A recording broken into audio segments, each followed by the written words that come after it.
I know qualified radiographers that have failed interviews not because they're not good enough, but because they didn't effectively prepare for interview. Let's change that.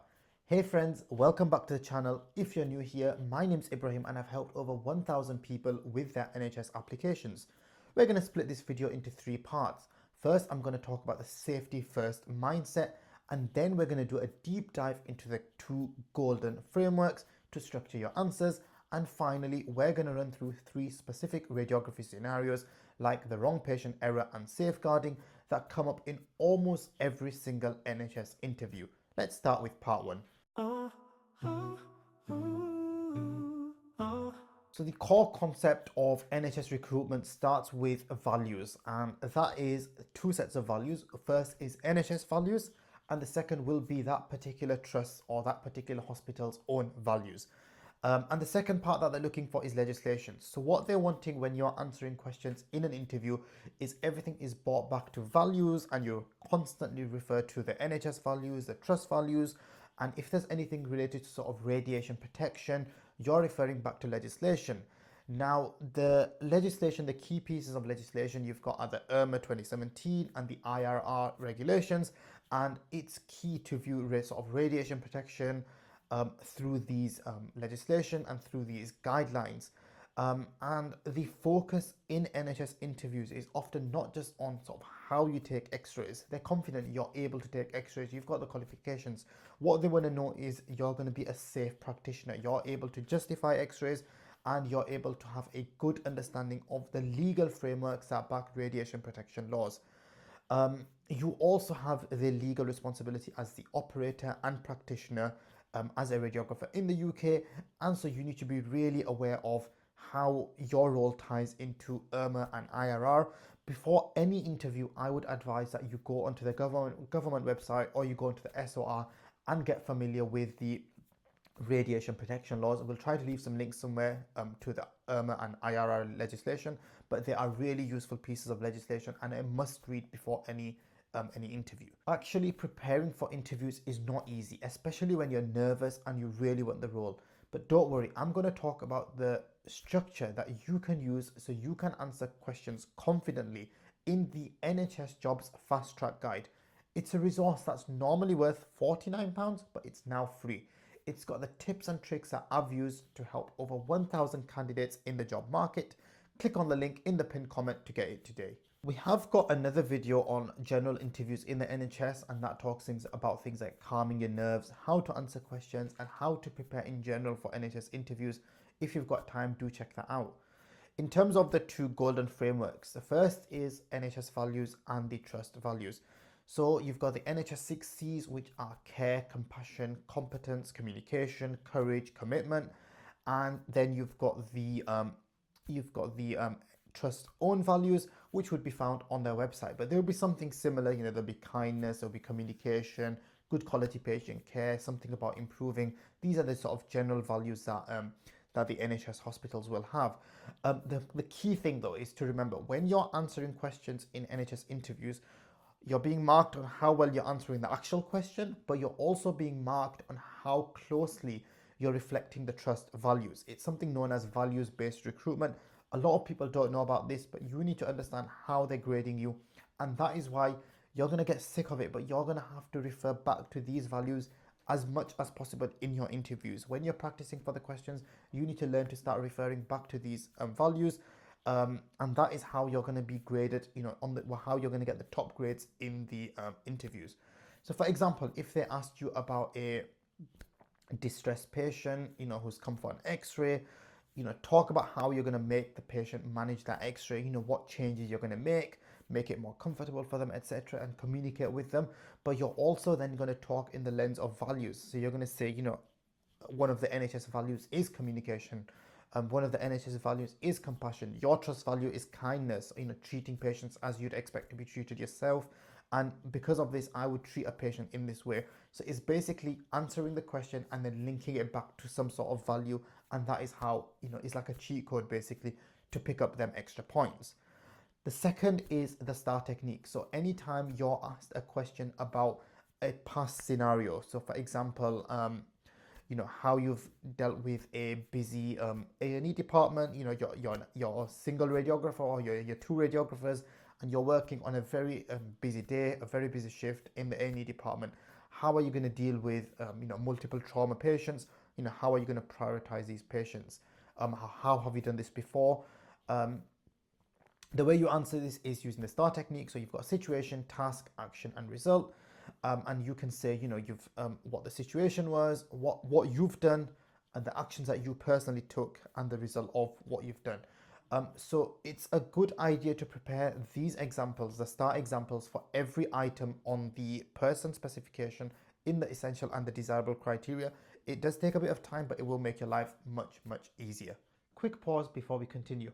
I want to show you a brand new tool I built that will seriously make your NHS job search faster, easier, and way less stressful. Let me show you how you can apply for an NHS job and prepare for the interview in under 60 seconds. First, I complete my profile so the tool understands exactly who I am. Now let's apply to an NHS job together.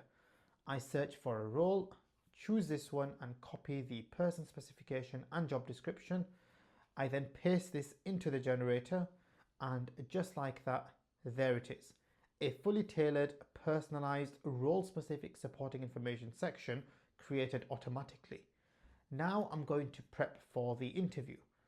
I generate intelligent interview questions using the Smart Assistant, type in my answers, and instantly receive feedback on how to improve them.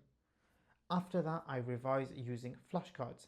I simply paste in the job description, and the tool generates custom flashcards so I can start practicing straight away. Finally, I add the job to my tracker to keep everything organized. A process that normally takes hours, now done in minutes. If you want access, email info@healthhireuk.com to get started.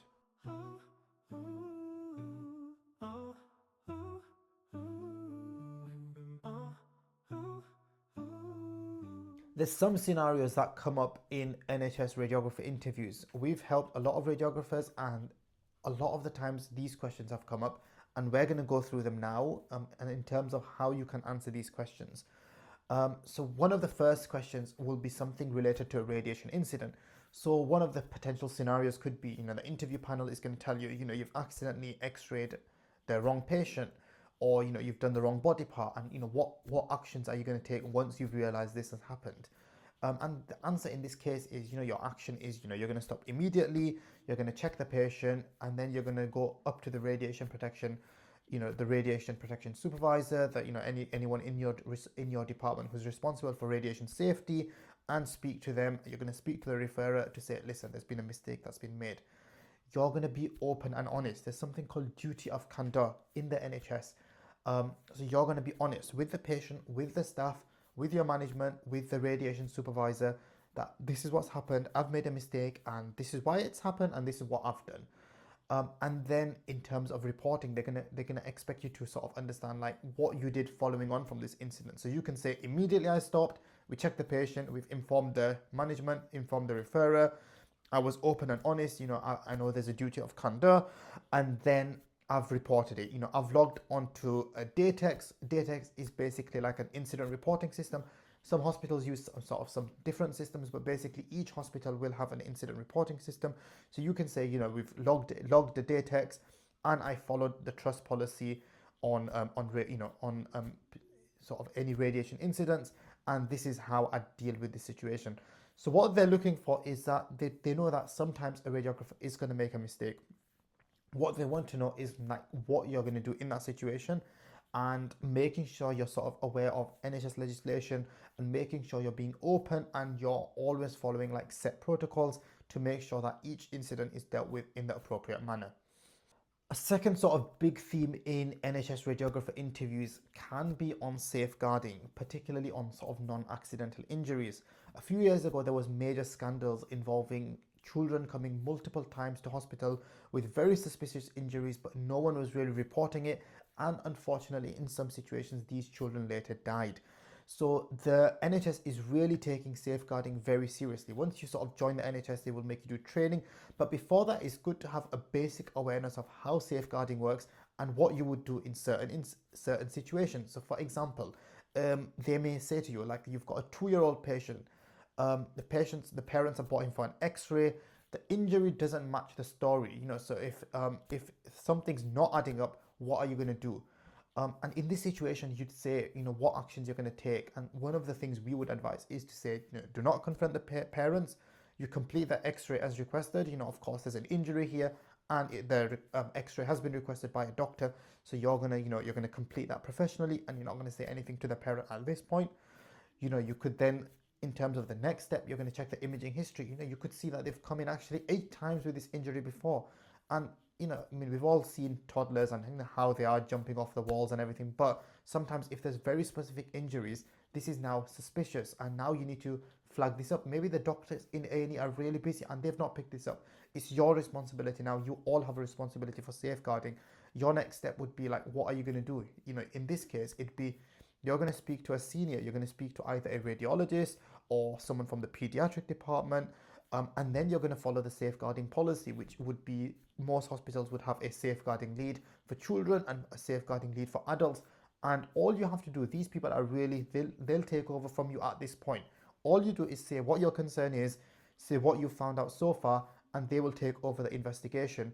And all the hospital and all the interview panel wants to know is that you're aware of safeguarding, why it can be a concern, why the NHS takes it so seriously, and why you need to follow these steps in terms of reporting it.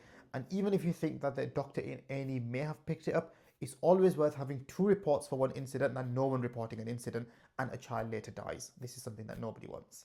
And then the third situation is pregnancy status. So of course, with radiation protection, x-rays can be extremely dangerous for an unborn baby. So if there's a suspicion that a female patient is pregnant, then you have rules to follow. So there could be a 10-day rule or the 28-day rule. But most often you can just say in the interview, if you're asked about this situation, that you'd follow the local policy, whether that is a 28-day rule or the 10-day rule. And you'd ask, you'd follow the normal procedure, which is you check the ID of the patient and you'd ask for the last LMP in private. And if there's any doubt or, they're overdue, in that case, you would not proceed and you would consult with a senior, and you'd take the appropriate steps and speak to the referrer if necessary. But the most important thing is to know that there is a policy to follow with female patients, to make sure we are following sort of the protocols, particularly, of course, when we're x-raying in certain areas, which there could be sort of unnecessary exposure to an unborn baby. When I developed the Health Hire portal, one of the most important features that I wanted was a Q&A generator. The way it works is very simple. You find a job advert or a job that you've been invited to interview for, you copy the job description, you copy the person specification, you drop this into the Health Hire portal. What our portal does, it uses this using AI to then generate 25 to 30 questions as flashcards. So you'll see one question at a time and you can say how confident you are. So you can say, you're really confident or you're not confident. At the end of doing all of these flashcards, if you're not confident, it'll bring them questions up again until you're confident on all 25 to 30 questions. What you can then do is also export these, you can print these out, and then you can practice in your own time. So it's really a cool feature and you can really check it out on the Health Hire portal. So thank you so much for watching. If you like the video, please give it a thumbs up. If you haven't subscribed to the channel, please consider doing so. You can get the guide for free from the pinned comments. Any questions, you can leave them in the comments and I will try get back to you. I'll see you in the next video. Bye-bye. We built Health Hire to make NHS applications so much easier, from writing your supporting information tailored for each role to practicing real interview questions with feedback. It's all here.